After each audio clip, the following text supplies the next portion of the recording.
नमस्ते प्यारे विद्यार्थी। यदि आप भी 16 मार्च के दिन वर्ग 8 के मैथ्स का एग्जाम देने वाले हैं तो यह वीडियो आपके लिए बहुत ही ज़्यादा महत्वपूर्ण है, क्योंकि आज के इस वीडियो में मैं आप सभी के लिए 16 मार्च के दिन जो आपका एग्जाम होने वाला है मैथ्स का, बिल्कुल सेम टू सेम यही पेपर आने वाला है, यही क्वेश्चन आने वाला। मैं आप सभी को यह बताने वाला हूं कि कौन कौन सा क्वेश्चन आएगा, तो प्लीज़ आप वीडियो को लास्ट तक जरूर देखिएगा और देख के जाएंगे और याद करके जाएंगे। बस यहाँ से आपको याद कर लेना है इस वीडियो से और एग्जाम में जाके सीधा छाप देना है।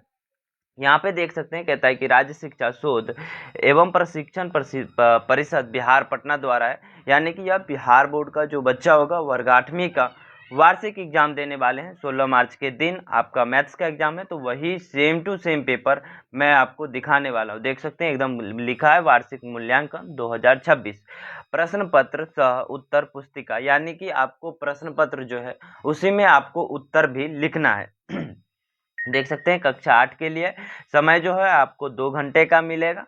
विषय गणित होगा और पूरे 50 अंक का एग्जाम होने वाला है। सबसे पहले यहाँ पे छात्र एवं छात्रा का नाम लिखना है, उसके बाद आप वर्ग क्रमांक लिखेंगे, खंड लिखेंगे, जैसे कि सेक्शन ए सेक्शन बी होता है। उसके बाद आप अपने विद्यालय का नाम लिखेंगे, प्रखंड का नाम लिखेंगे, उसके बाद संकुल का नाम लिखेंगे, जिला का नाम लिखना है, वो वीक्षक अपना हस्ताक्षर करेंगे। अब उसके बाद डेट, जिस दिन एग्जाम हो रहा होगा उसका आपको डेट लिखना है। उसके बाद अब आप एग्जाम पेपर की ओर आगे की ओर बढ़ेंगे। पहला प्रश्न जो आपसे रिक्त स्थान वाला पूछा गया है, कहता है कि रिक्त स्थानों की पूर्ति कीजिए। आपको अच्छे से क्वेश्चन को पढ़ना है, उसके बाद आंसर करना है। मैं तो यहाँ पे सेम सेम करा रहा हूँ, बस आपको यहाँ से याद करना और वहां जाके सीधा छाप देना। पहला प्रश्न है कि एक बहुभुज की भुजाओं की संख्या 9 हो तो उनके अंतः कोणों की माप का योग क्या होगा, तो ये 140 डिग्री हो जाएगा। आप अच्छे से याद कर लीजिए। दूसरा प्रश्न है कि दो सिक्कों को एक साथ उछाला जाता है तो कुल संभव परिणामों की संख्या डैश होगी। तो एक सिक्का को उछालने पर परिणाम 2 आता है, तो 2 सिक्का को उछालने पे 4 परिणाम होगा। दूसरा का 4 सही आंसर था। तीसरा नंबर प्रश्न है पहला का कि अंकित मूल्य एवं विक्रय मूल्य के अंतर को कहते हैं, तो अंकित मूल्य और विक्रय मूल्य के अंतर को बट्टा या फिर आप छूट भी कह सकते हैं, डिस्काउंट इंग्लिश में बोले तो डिस्काउंट। चौथा प्रश्न था कि वह समांतर चतुर्भुज जिसकी सभी भुजाएं बराबर होती है किंतु कोई भी कोण समकोण नहीं हो तो क्या कहलाता है, तो ये समचतुर्भुज कहलाता है। यदि यहीं पे समकोण का कोई भी कोण यदि समकोण होता तो वो चारों कोण समकोण हो जाता, तो वो आयत कहलाता। लेकिन यहाँ पे क्या होगा, तो ये हो जाएगा समचतुर्भुज। ठीक है। अब अगले प्रश्न करता है, यहाँ पे 5 नंबर प्रश्न है। 4 नंबर प्रश्न तक हमने देख लिया था। 5 नंबर प्रश्न है कि 2 अंकों की सबसे बड़ी अभाज्य संख्या कौन सी होगी, तो ये हो जाएगा 97, यानी कि 97। ठीक है, ये पहला प्रश्न था। अब हम बढ़ते हैं दूसरे प्रश्न की ओर। दूसरा प्रश्न में आपको कॉलम अ और कॉलम ब दे रखा है। कॉलम अ को कॉलम ब के साथ सही आंसर मिलाना है, जिससे कि आपको एक सही मिलाएंगे तो 2 नंबर मिलेगा और 5 मिलान करने वाला प्रश्न है, तो आपको ये दूसरा प्रश्न जो है यह 10 नंबर का प्रश्न है। तो आइए देखते हैं मिलान करके कि कौन कौन सा सही है। पहला जो है 2 गुने n-2 समकोण, तो ये क्या कहलाएगा, तो ये बहुभुज के अंतः कोणों का योग है, योग का फॉर्मूला है। ठीक है। अगला था कि 2 गुने n-2 बट्टा n गुने समकोण, तो ये हो जाएगा बहुभुज के भुजाओं की संख्या, इस फॉर्मूला से निकलता है। तीसरा प्रश्न है कि 360 डिग्री बट्टे आंतरिक कोण, तो ये बहुभुज के प्रत्येक कोणों की माप है। चौथा प्रश्न था कि 2 + √3 गुने 2 - √3, तो ये हुआ a + b into a - b, तो ये एक प्रकार का क्या हो जाएगा, ये परिमेय संख्या होगा। अगले कॉलम में आपको दिखाएंगे। ये देखिए यहाँ पे ये परिमेय संख्या है, आप इसका मिलान कर लेंगे। ठीक है। अब बढ़ते हैं हम अगले प्रश्न की ओर। तीसरा प्रश्न है कि निम्नलिखित कथनों के लिए सत्य अथवा असत्य लिखिए।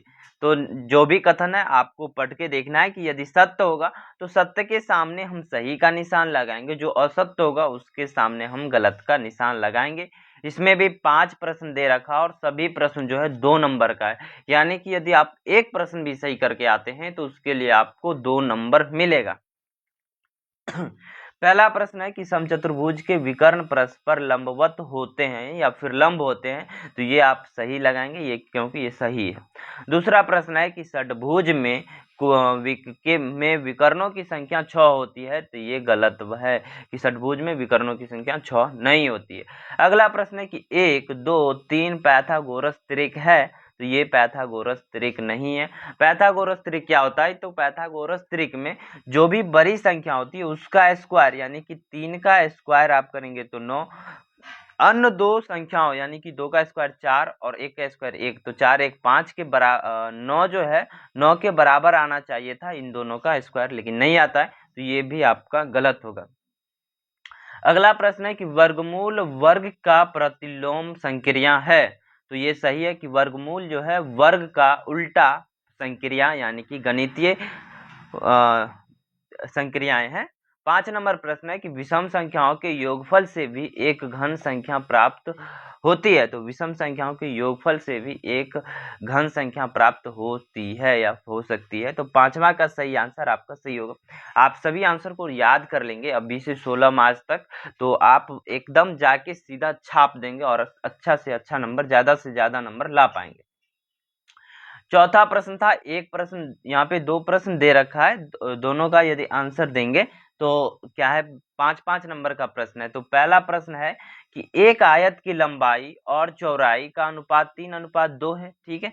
यदि उसकी परिमिति 30 मीटर हो तो उसकी लंबाई और चौड़ाई ज्ञात कीजिए। तो एक आयत की लंबाई और चौड़ाई का अनुपात दे रखा है, उसके बाद परिमिति दे रखा है, तो हमें लंबाई और चौड़ाई ज्ञात करना है। यदि किसी बच्चे को यह प्रश्न नहीं आता है तो आप इस प्रश्न को भी बना सकते हैं, लेकिन इन दोनों में से किसी एक प्रश्न को बनाना ही होगा, तभी आपको एक प्रश्न के लिए 5 अंक मिलेंगे।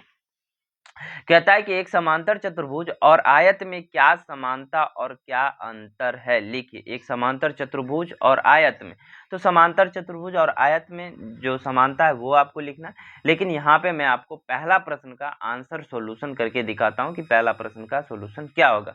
सबसे पहले लिखना है कि माना कि आयत की लंबाई जो है 3x है, क्योंकि दे रखा है, और चौड़ाई 2x है, दोनों का अनुपात ले लिया। उसके बाद आयत की परिमिति जो है 30 मीटर दे रखा था, तो आयत की परिमिति का फॉर्मूला होता है 2 गुने लंबाई प्लस चौड़ाई यानी L प्लस B बराबर 30। तो यहाँ से हमने 2 गुने 3x प्लस 2x बराबर 30, तो ये हो गया 2 गुने 3x और 2x को जोड़ा तो 5x बराबर 30, तो 10x बराबर 5 दूनी 10x बराबर आया यहाँ पे हमारा 30।